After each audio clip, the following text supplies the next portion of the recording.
Recording on कर दी बेटा। इसके बाद मेरे बच्चे, मैंने आपको बताया था शाह वली ने इस्लाम क्यों फैलाया। अगर कभी आ गया मिसाल के तौर पे आपके अब्बू इस्लाम फैलाने आते हैं तो वो क्यों जाते हैं? क्योंकि लोग ताकि नॉन इस्लामिक प्रैक्टिस के ऊपर ना रहें, लोग जो है वो आपके पास जो है वो नॉन इस्लामिक प्रैक्टिस के अलावा लग्जरीज ऑफ लाइफ में इंडल्ज ना हो, नफसियाती ना हो जाएं, शराब ना पिए, जुआ ना खेलें, दो नंबरियां ना करें, फ्राडिये ना बने। क्यों? फिर इसलिए भी फैलाते हैं ताकि मुसलमान, क्योंकि डिसयूनाइटेड हैं, सुन्नी शिया के अंदर डिवाइड हुए हुए होते हैं, और इसलिए भी फैलाने की कोशिश करते हैं सब मिलजुल के एक हो जाएं।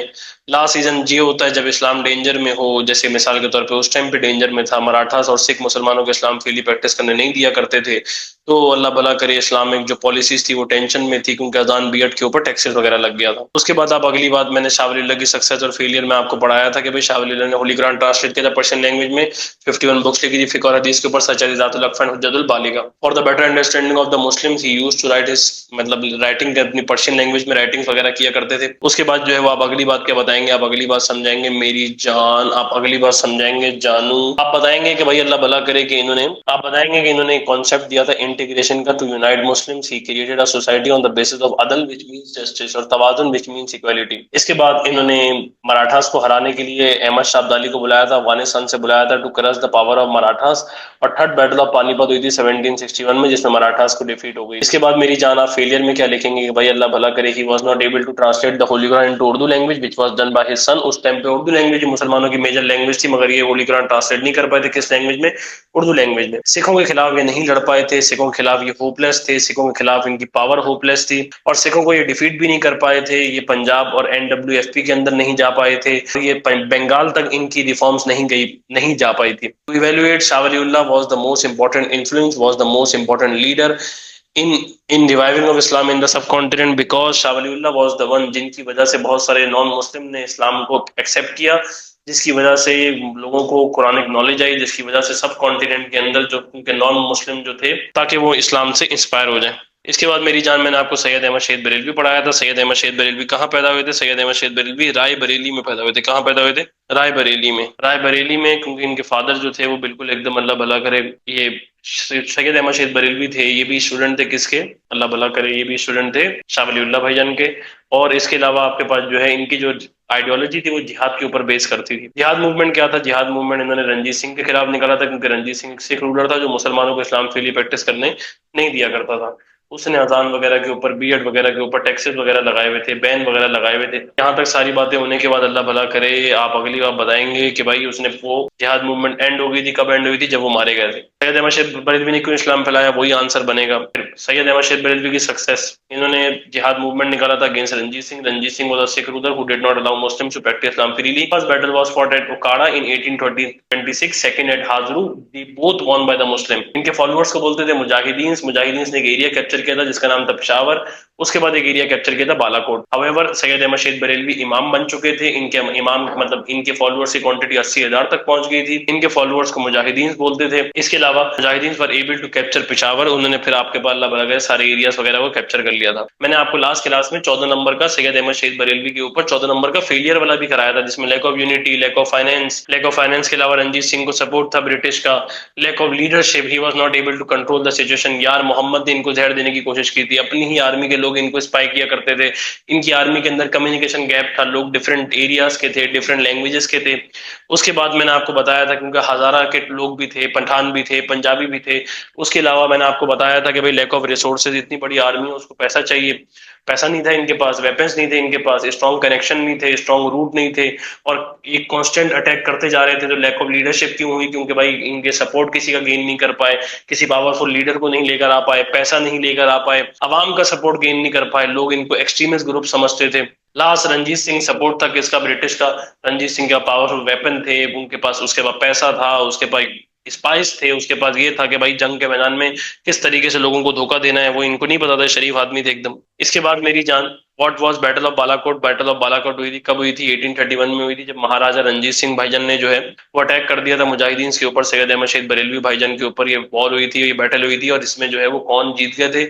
इसमें जो है वो सबसे पहले हम बात को समझेंगे। इसमें जो है वो सैयद मतलब रंजीत सिंह भाई जीत गए थे और इनको मार दिया था, जान से मार दिया था। उसके बाद हाजी शरीयतुल्लाह, मेरे बच्चे हाजी शरीयतुल्लाह भाईजान जो थे वो 1781 में पैदा हुए थे, 1840 के अंदर इंतकाल फरमा गए थे। ये एक रिलीजियस रिफॉर्मर थे, ये एक रिलीजियस रिफॉर्मर थे। इन्होंने एक मूवमेंट निकाली थी जिसको बोलते हैं फरैजी मूवमेंट, जिसमें ये बताते हैं कि ये वर्ड निकला है फर्ज से।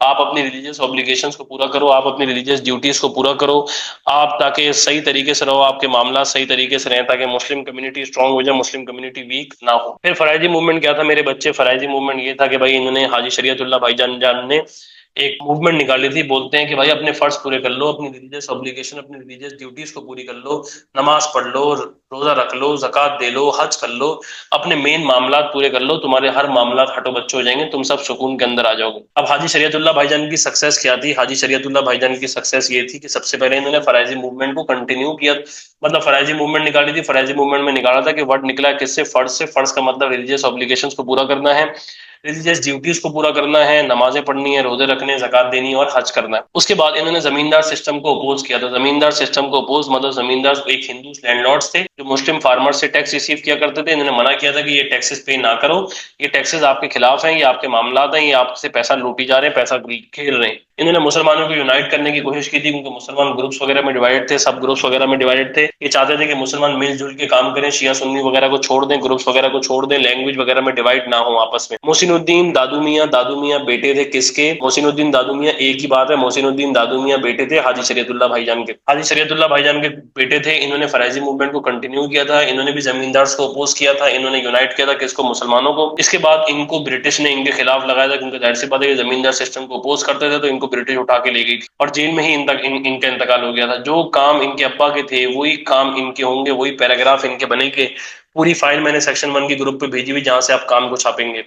टीटू मीर, ये बहुत इंपॉर्टेंट है, बार बार अब ब्रिटिश पूछने लग गया। टीटू मीर, मीर निसार अली का नाम था इनका, और ये भी आपके पास बंगाली मुस्लिम थे, अल्लाह भला करे, हिंदू के खिलाफ खड़े हुए थे ये। और ये मना करते थे कि जमींदार वगैरह को टैक्स वगैरह ना दो, जमींदार वगैरह को किसी किस्म का टैक्स पे करने की जरूरत नहीं है। इन्होंने बैम्बू फोर्ट भी बनाया था, जिधर ये मारे गए थे 1831 के अंदर। किधर मारे गए थे? 1831 के अंदर। इसके बाद मेरी जान, आप अगली बार बताएंगे टीटू मीर। टीटू मीर एक इस्लामिक रिफॉर्मर था। टीटू मीर के जो आपके पास पापा का नाम था, वो मतलब टीटू मीर का अपना असल नाम था मीर निसार अली, और बंगाली मुस्लिम था ये, और इसके फॉलोअर्स को बोलते थे हाजीज। इसने एक सेक्ट बनाया था, उसको बोलते थे मौलवीस। टीटू मीर ने एक सेक्ट बनाया था, उसको बोलते थे मौलवीस, इसके फॉलोअर्स को बोलते थे हाजीज।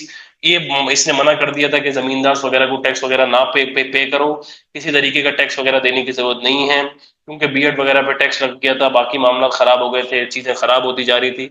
इसके बाद किस तरीके से इसने, अल्लाह भला करे, अल्लाह भला करे, टीटू मीर ने प्रोटेक्ट किया जमींदार को? सबसे पहला इसने भाई 500 लोगों को हायर कर लिया।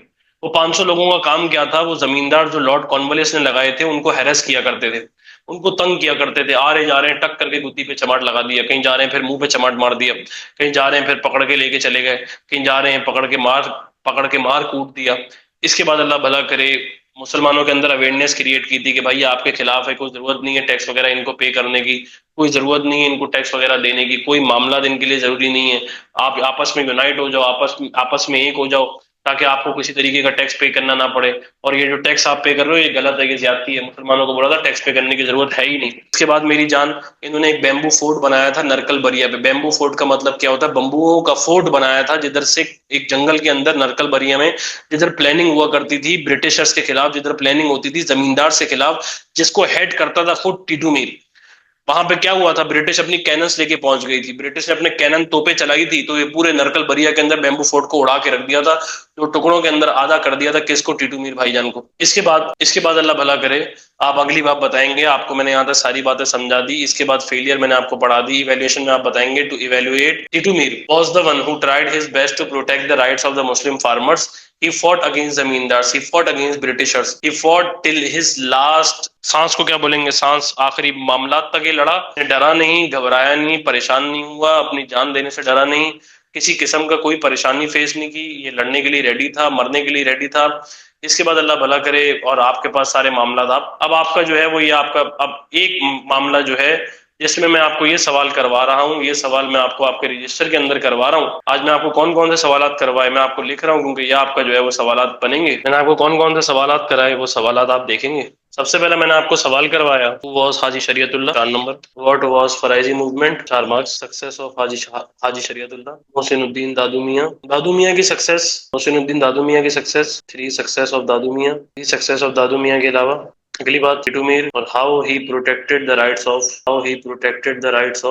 Of Muslim farmers. आखिरी सवाल, was the work of Shah Waliullah the most important contribution in reviving of Islam in the सब कॉन्टिनेंट। अब ये शाह वलीउल्लाह की जगह ये भी बोल सकता है सैयद अहमद शहीद बरेलवी, तो मैं उस पर पहले सैयद अहमद शहीद बरेलवी लिखता, क्योंकि ये वो सवाल है जिसमें सारे आएंगे। In reviving of Islam in the subcontinent, intro, 3 success Shah Waliullah, 2 success Syed Ahmad Shaheed Barelvi, 1 success Haji Shariatullah, last में कॉन्क्लूड। 2 मिनट स्क्रीन को सेट कर रहा हूँ ताकि आप छापना शुरू करें।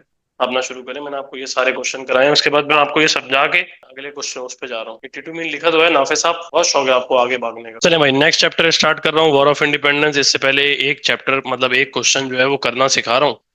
कहता है was the work of Shah Waliullah the most important contribution in reviving of Islam in the subcontinent. इसमें एक इंट्रोडक्शन आएगा, basics there were many other reformers too in 18th century which mainly tried their best to protect या revive Islam in the subcontinent. इसमें आप बताएंगे सबसे पहले शाह वलीउल्लाह का आप बताएंगे कि भाई फॉर एग्जांपल इन्होंने सबसे पहले होली कुरान ट्रांसलेट, जिसमें 51 बुक्स भी लिखेंगे, और for the better understanding of the मुस्लिम भी लिखेंगे, कुरानिक टीचिंग पता लग जाए, हदीसों का पता लग जाए, इम्पैक्ट भी डाल देंगे। उसके बाद आप शाह वलीउल्लाह का बताएंगे कि he tried his best to unite Muslim, मुसलमानों को यूनाइट करने की कोशिश की थी, क्योंकि मुसलमान शिया सुन्नी में डिवाइड थे, तो उन्होंने कॉन्सेप्ट निकाला था इंटीग्रेशन का, ताकि मुसलमानों के अंदर इक्वालिटी आ जाए। इसके अलावा आप बताएंगे कि भाई मुसलमानों को इक्वालिटी के अलावा इन्होंने अल्लाह भला करे क्या किया था, मुसलमानों के लिए एक सोसाइटी बनाई थी for the concept of integration. के बाद उन्होंने सोसाइटी बनाई थी ऑन द बेसिस ऑफ अदल विच मीन जस्टिस, तवाजुन मीन्स इक्वालिटी। उसके बाद आप बताएंगे अल्लाह भला करे इन्होंने बैटल लड़ी थी, बैटल ऑफ पानीपत 1761 में। उसके बाद 2 काम आएंगे सैयद अहमद शहीद बरेलवी के, और आखिरी जो काम होगा हाजी शरीयतुल्लाह भाई का, वो फराइजी मूवमेंट होगा। अब फटाफट मैं आपको जो हूँ अल्लाह भला करे मेरी जान,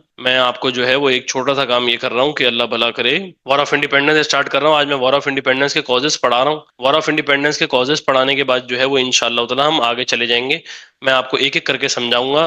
पहले तो ये समझेंगे वॉर ऑफ इंडिपेंडेंस क्या थी। वॉर ऑफ इंडिपेंडेंस एक लड़ाई थी जो ब्रिटिशर्स और इंडियंस के बीच में हुई थी। इंडियंस बगावत कर गए थे ब्रिटिशर्स के साथ, क्योंकि ब्रिटिश पूरा सब कॉन्टिनेंट कैप्चर कर चुके थे 1850 तक। तो ब्रिटिशर्स की बहुत ज्यादा हटने के अलावा ब्रिटिशर्स हटाते रहते थे इंडियंस की, वो हटाने की वजह से इंडियंस का दिमाग सड़ा, उन्होंने अटैक ही कर दिया किसके ऊपर, ब्रिटिशर के ऊपर। तो उसके पीछे कुछ रीजन थे, क्या मामला थे कि भाई फॉर एग्जांपल उन्होंने अटैक किया, क्या रीजन थे, वो हम रीजन अल्लाह भला करे पहले लिखेंगे। नया चैप्टर हम स्टार्ट करने लगे, वॉर ऑफ इंडिपेंडेंस 1857 में एक जंग हुई थी इंडियंस और ब्रिटिशर्स के बीच, में वॉर ऑफ इंडिपेंडेंस कब हुई थी मेरी जान, 1857 में। अच्छा, इसके पीछे कुछ कॉजेस थे कि भाई वॉर ऑफ इंडिपेंडेंस क्यों हुई। सबसे पहला जो कॉज था मेरी जान, सबसे पहला कॉज क्या था वॉर ऑफ इंडिपेंडेंस का, वो था पॉलिटिकल। पॉलिटिकल के अंदर 3 पॉलिसीज आती हैं। एक होती है एनेक्सेशन पॉलिसी, जिसको हम डॉक्ट्राइन ऑफ लेफ्ट बोलते हैं। एनेक्सेशन पॉलिसी के अलावा अग्रारियन पॉलिसी। पेपर में अब जो सवाल आते हैं वो मेनली आपके पास सारे कॉजेस के बारे में नहीं आते, बहुत बार अब जो है वो क्या करता है कि वो मिसाल के तौर पे 2 आपस में मिला के दे देता है, जिसमें आपको 2 में आपस में डिबेट करानी पड़ती है कि भाई ये ज्यादा रीजन था या ये वाला ज्यादा रीजन था। उसके बाद पॉलिटिकल के बाद आता है मेरी जान economical, difference in salaries, taxes का बढ़ना, टैक्सेस के अलावा टैक्सेस की रिकलेक्शन करना, एक बार टैक्स लेके चले गए दोबारा टैक्स लेने आ गए, टैक्सेस की रिकलेक्शन, डिफरेंस इन सैलरीज के अलावा, टैक्सेस की रिकलेक्शन के अलावा मेरी जान, टैक्सेस की रिकलेक्शन के अलावा जानू आप बताएंगे कि भाई अल्लाह भला करे इन्फीरियर समझना, आईसीएस में इंडियन सिविल सर्विसेज में जॉब्स ना देना। उसके बाद अल्लाह भला करे एक्सपोर्ट नहीं कर सकते किसको, कॉटन को बैन की हुई थी, सिर्फ ईआईसी की मोनोपोली थी। इसके बाद आएगा रिलीजियस एंड सोशल, फिर मैं एक साथ ही समझा दूंगा ना सारा। रिलीजियस एंड सोशल में सोशल मतलब क्या है, सोशल मतलब एजुकेशन है। रिलीजियस में क्या बताएंगे, साथ साथ लिख लो मेरा, छठी पर्दा, क्रिश्चियन मिशनरी, बाइबल टीचिंग में आप क्या बताओगे, वो एजुकेशन के अलावा इंग्लिश लैंग्वेज को ऑफिशियल बनाना। उसके अलावा आप मिलिट्री में क्या बताओगे, पोस्टिंग ऑफ सोल्जर्स। 14 नंबर का सवाल सारे सारे सारे रीजन पे भी आ सकता है। और mutiny, introduction of the grease cartridge of grease. समझाना स्टार्ट कर रहा हूँ एक एक, प्लीज ध्यान से बात को सुनेंगे मेरी जान, बस मैं ये समझा के फिर आपको छुट्टियां दे दूंगा। पहले आप सवाल लिख लें अल्लाह भला करे कि मिसाल के तौर पे, were the political factors more important than any other factors in the war of independence, do you agree or disagree, give reason for your answer। अब इसमें पॉलिटिकल फैक्टर्स पहले समझाऊंगा, फिर एक इकोनॉमिक फैक्टर समझाऊंगा, फिर रिलीजियस समझाऊंगा, फिर सोशल समझाऊंगा, उसके बाद लास्ट में मिलिट्री समझाऊंगा। मगर अगर कहता है what the economical factors more than any other reforms, बड़ा फेवरेट चैप्टर है उसका, तो पहले इकोनॉमिकल समझाऊंगा, उसके बाद पॉलिटिकल, या जो भी मैं आप सीक्वेंस बनाना चाहूँ बना लूँ। जो क्वेश्चन में आइडेंटिफाई होगा सबसे पहले उसको एक्सप्लेन करूंगा जानू। इसके अलावा मेरी जान आप अगली बार बताएंगे what the military factors more important than religious factors. इसका मतलब है अब मिलिट्री और रिलीजियस की आपस में डिबेट करानी है, इसका मतलब अब सारे नहीं लिखने, उसने दो दे दिए, उन दो पे ही लिखना है और ज्यादा होशियारी नहीं करनी। ये डिबेटेबल क्वेश्चन होता है। अब जब उसने सारे रीजन नहीं पूछे तो आपने सारे रीजन लिखने भी नहीं, क्योंकि चेक भी नहीं होंगे, इनवैलिड हो जाएगा। जब मैं आपको सीआई का पेपर दिखाऊंगा, इस साल आया था मई जून 2025 के, क्वेश्चन नंबर 1 के पार्ट मतलब 2 के पार्ट सी में। अच्छा, अब एनेक्सेशन पॉलिसी क्या थी? एनेक्सेशन पॉलिसी मेरे बच्चे ये थी, ये निकाली थी लॉर्ड डेलहाउजी ने, जिनका नाम था लॉर्ड डेलहाउजी। उसने क्या निकाला था? Doctrine of lapse. क्या निकाला था? Doctrine of lapse. अब डॉक्ट्राइन ऑफ लैप्स क्या था कि मिसाल के तौर पे एक बाप के, एक लीडर के, एक रूलर के सारे मिसाल के तौर पे एक लैंड ओनर है, उसके सारी सारी बेटियां पैदा हो गई, बेटा पैदा नहीं हुआ या बच्चा ही नहीं पैदा हुआ, तो उसका लैंड ब्रिटिश कैप्चर कर लेगी। और इसके मुताबिक ब्रिटिश ने बहुत सारे एरियाज कैप्चर किए थे। मैं याद करा रहा हूँ, मेरे साथ याद करेंगे। बोले झांसी, सतपारा, नागपुर, ओध। बोलो बेटा। झांसी, सतपारा, नागपुर, ओध। झांसी, सतपारा, नागपुर, ओध। ये doctrine of lapse annexation policy के मुताबिक हुआ था। उसके बाद अग्रारियन पॉलिसी क्या थी कि अगर आप अपनी प्रॉपर्टी के डॉक्यूमेंट शो कराने में फेल हो गए, so the land would be capture bye the British government. अगर आप अपनी उस टाइम पे डॉक्यूमेंटेशन स्ट्रांग नहीं होती थी, डॉक्यूमेंटेशन वीक होती थी। एक्सपेंशनरी पॉलिसी क्या थी? एक्सपेंशनरी पॉलिसी ये थी कि ब्रिटिश एरियाज को अनलॉफुली कैप्चर कर रहा था, फोर्सफुली कैप्चर कर रहा था। फॉर एग्जाम्पल, आपके दरवाजे के बाहर दस्तक हुई, उसने आपको धक्का दिया पीछे और आपके घर के अंदर आके बैठ गया, आपको लात मार के बाहर निकाल दिया, तो ये फोर्सफुली कैप्चर हो रहा था। एक, जिसमें बेटा ना हुआ, दूसरा जिसमें कागजात ना हुए, तीसरा जबरदस्ती। लिखवा रहा हूँ, याद करवा रहा हूँ, मेरे साथ याद करेंगे। बेटा कागज जबरदस्ती, बेटा कागज जबरदस्ती। इकोनॉमिकल में डिफरेंस इन सैलरीज था बहुत ज्यादा। ब्रिटिशर की तनख्वाह होती थी लाख रुपए, इंडियन की तनख्वाह होती थी 10,000 रुपए। टैक्सेस की रिकलेक्शन होती थी, टैक्सेस बढ़ा दिए गए थे, जिससे इंडियंस की इनकम गिर रही थी, इंडियंस को इन्फीरियर समझते थे इंडियंस, और अपने आप को सुपीरियर समझते थे, जिससे इंडियन का स्टेटस और लो होता जा रहा था। आईसीएस में गवर्नमेंट में जॉब नहीं दे रहे थे किसको? ये मतलब इंडियंस को। इंडियंस एक्सपोर्ट नहीं कर सकते थे कॉटन, इंडियंस कारोबार नहीं कर सकते थे, इतने सैंक्शन और बैन्स वगैरह लगाए हुए थे। उसके बाद रिलीजियस के अंदर सट्टी को बैन कर दिया गया था। मिसाल के तौर पर फॉर एग्जाम्पल अहमद चौधरी साहब मर गए, बेगम को भी साथ जिंदा जला दिया गया। मिसाल के तौर पर भाई सट्टी एक हिंदू प्रैक्टिस है, और इसमें मिसाल के तौर पर window burnt alive with her husband dead body 1829 में इसको बैन कर दिया गया था। कब बैन किया गया था जानू? 1829 में। पर्दा को बैन कर दिया गया था। ये एक मुस्लिम प्रैक्टिस है कि मुस्लिम लेडीज अपनी कवरिंग बॉडी को कवर करती हैं, उसको भी बैन कर दिया गया। स्कूलों में क्रिश्चियन मिशनरी स्टार्ट करा दी गई, लोगों को फोर्सफुली कन्वर्ट किया जा रहा है क्रिश्चियनिटी में। अपने हीरोज के बारे में पढ़ा रहे हैं, अपने लीडर्स के बारे में पढ़ा रहे हैं, अपने लोगों के बारे में पढ़ा रहे हैं, बाइबल की टीचिंग करा रहे हैं स्कूल वगैरह में, कुरान की टीचिंग को इग्नोर कर रहे हैं, हिंदूज की टीचिंग को इग्नोर कर रहे हैं। फिर उसके बाद सोशल में को एजुकेशन स्टार्ट करा दी गई। स्कूल में मुसलमानों के बच्चे स्कूल नहीं जा रहे, क्योंकि वो बोलते हैं कि हम लड़कियों के साथ पढ़ने के लिए नहीं भेजेंगे, हम साथ वाद नहीं पढ़ेंगे, क्योंकि हम वेस्टर्नाइज हो जाएंगे, हमारा मामला खराब हो जाएगा। इंग्लिश को ऑफिशियल लैंग्वेज बना दिया, पर्शियन लैंग्वेज को हटा के इंग्लिश को ऑफिशियल लैंग्वेज बना दिया। हर बंदा इंग्लिश में बात कर रहा है। Hello, I speak in English, I eat in English, I high in English, I everything in English. अजीब गरीब मामला हो गया। मिसाल के तौर पे हर जगह इंग्लिश इंग्लिश हो रही है, तो लोगों से बोली नहीं जाती थी। स्कूल्स वगैरह के अंदर कंपलसरी कर दी गई, गवर्नमेंट इदारों में कंपलसरी कर दी गई। वो अजीब गरीब मामला, अपनी लैंग्वेज को सुपीरियर कर रहे हैं। उसके बाद but the most immediate reason, posting of soldier. मिसाल के तौर पे एक सोल्जर कराची से बिलोंग करता था, उसको अफगानिस्तान भेज दिया लड़ने के लिए, वो ब्रिटिश आर्मी के अंदर है, उसको अफगानिस्तान लड़ने के लिए भेज दिया। कहीं और सोल्जर को भेज दिया, किसी को वजीरिस्तान भेज दिया, किसी को यहाँ पे रहता था उसको बोला कि जाओ कश्मीर चले जाओ लड़ने मरने के लिए। तो ये पोस्टिंग ऑफ सोल्जर की वजह से सिपाहीज में हेटरेट क्रिएट हो रही थी। सबसे द मोस्ट इमीडिएट रीजन था mutiny, the introduction of the grease cartridge. The cartridge was produced with the fat of pig and cow. Main problem ये थी कि सिपाहीज ने इसको इस्तेमाल करने से मना कर दिया था, इसको यूज करने से मना कर दिया था। वो बोलते थे हम इसको इस्तेमाल नहीं करेंगे। तो इसके एंड में मेन क्यों? क्योंकि उसके अंदर फैट था किसका? पिग और काउ का। पिग एक प्रोहिबिटेड एनिमल है मुसलमानों के लिए, हम अपने मुंह में नहीं डाल सकते क्योंकि हम नहीं खा सकते उसको। और एक काउ एक सैक्रेड एनिमल है फॉर हिंदू, उनके लिए तो वो माता है, तो वो नहीं खा सकते उसको, अल्लाह भला करे वो उसके गोश्त को। अगर ब्रिटिश फोर्स करती है, और क्यों फोर्स करती है, और उसके बाद पांडे को एक्सिक्यूट भी कर देती है, तभी क्या क्रिएट हो जाता है? तभी रिवॉल्ट क्रिएट हो जाता है। किसके अगेंस्ट रिवॉल्ट क्रिएट हो जाता है? ब्रिटिशर्स के अगेंस्ट रिवॉल्ट क्रिएट हो जाता है। आप नोट से इसको रीड कर लेंगे, यहां तक आपको मैंने पढ़ा दिया है, यहां तक आप हर काम करके रखेंगे। Causes of the war of independence में मैंने आपको 4 कॉजेज पढ़ा है, political, economical, religious and social, और उसके बाद अल्लाह भला करे मिलिट्री। पॉलिटिकल में बताया annexation policy, doctrine of lapse, lord Dalhousie 1852, in absence of male heir the land would be captured by the British government. Agrarian policy, अगर प्रॉपर्टी की documentation नहीं हुई, लैंड कैप्चर कर लेगी कौन? British government. एक्सपेंशनरी पॉलिसी, जबरदस्ती capture कर लेगी कौन? British government. और पॉलिटिकल के बाद economical, difference in salaries, inferior, recollection of taxes, Indians को अलाउड नहीं था कॉटन का एक्सपोर्ट करना, जॉब्स वगैरह नहीं देते थे, आईसीएस वगैरह में नहीं रखते। को एजुकेशन की टीचिंग स्कूल वगैरह के अंदर इस बच्चों को क्या पढ़ाई जा रही थी? को एजुकेशन पढ़ाई जा रही थी मेरी जान। मुसलमानों के अगेंस्ट है कि मुसलमान अपने बच्चे औरतों के साथ नहीं पढ़ाते। इंग्लिश को ऑफिशियल लैंग्वेज बना देना, पर्शियन लैंग्वेज को हटा के इंग्लिश को ऑफिशियल लैंग्वेज बना देना, पोस्टिंग ऑफ सोल्जर बहुत दूर दूर इलाकों के अंदर करना, इंट्रोडक्शन ऑफ ग्रीस कार्टेज का इंट्रोडक्शन, मिसाल के तौर पे अल्लाह भला करे, वो चाहते थे कि भाई हम क्या करें, हम लोग with the fat of pig और काउ बनी हुई थी। मेन प्रॉब्लम क्या थी, सोल्जर्स को उसको च्यू करना पड़ता था। मेन मसला ये था कि भाई grease cartridge was produced with the fat of pig and cow. Main problem was क्या थी कि भाई सोल्जर्स को उसको च्यू करना पड़ता था। सबसे पहले जिसने मना किया था कार्टेज इस्तेमाल करने थे, उस बंदे का नाम था मंगल पांडे। अपना ख्याल रखिएगा, हसीब आपको रिकॉर्डिंग भेज देगा। 14 नंबर का ये सवाल आता है, आप अपने रजिस्टर को खोल के देखेंगे, मिसाल के तौर पर जो मैंने फाइल भेजी हुई वहां से आंसर को छापेंगे। अल्लाह हाफिज।